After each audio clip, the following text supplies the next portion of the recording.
আমাদের যে অস্তিত্ব, আমাদের যে জীবন, আমরা যাবতীয় যা কিছু জানি, শুধু দুটি সত্তা আছে, ঈশ্বর আর ঈশ্বরের শক্তি। এর বাইরে কোনো সত্তা নেই।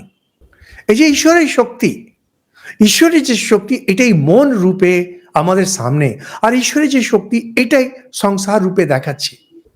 সংসার যেটা দেখছেন এটাও ঈশ্বরের শক্তি, মন যেটা সংসারকে দেখছে এটাও ঈশ্বরের শক্তি। আর এই সমস্ত সবকিছুর যে মিলন যে জায়গাটা হচ্ছে সেটাকে বলে মনের বৃত্তি।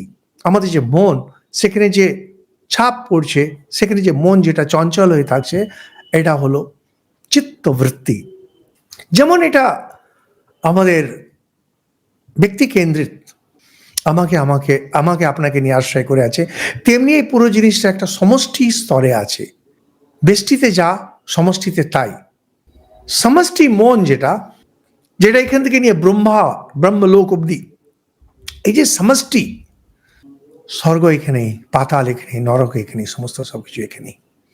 ফলে কি হয়, দেহ যেমনি খসে গেল, এই মনের জগতে কোনো একটা জায়গায় আপনি থাকবেন। কোথায় থাকবেন? যে চিন্তাটা আপনার ছিল। আজকে আপনি কোথায় আছেন? এতদিনের চিন্তা আপনাকে যেখানে নিয়ে এসেছে। যে আপনারা যদি নিজের জীবনের দিকে তাকান 2 মিনিটের জন্যে, 2 মিনিটের জন্য যদি একটু নিজের জীবনের দিকে তাকান, আপনি আজকে যা আছেন, আপনি যেখানে আছেন, পুরোটা আপনার সৃষ্টি করা। কেউ দায়ী না। আপনার বাবা মা দায়ী না, আপনার বন্ধু দায়ী না, আপনার আপনজন দায়ী না, আপনার শত্রু দায়ী না, আপনার ক্রিটিক্সরা দায়ী না, ভগবান দায়ী না, দেবতারা দায়ী না, কেউই দায়ী না। দায়ী একমাত্র আপনি নিজে। এটা সত্য। আশা করি এতদিনে যারা শুনছেন নিয়মিত জানবেন, ইমোশনসে শাস্ত্র ব্যাখ্যা হয় না। বেদান্তের দিক থেকে যখন দেখবেন, ঠাকুরের কথা দিয়ে যখন দেখবেন, স্বামীজির কথা দিয়ে যখন দেখবেন, কিচ্ছু নেই, মাত্র ঈশ্বর বই, কিচ্ছু নেই। ঠাকুর বলছেন ঈশ্বরই বস্তু, বাকি সব অবস্তু।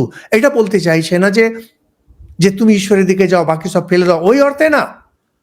ঈশ্বর বাদে কিছু নেই।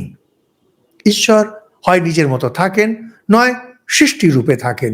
এই সৃষ্টিটা হলো তার শক্তি।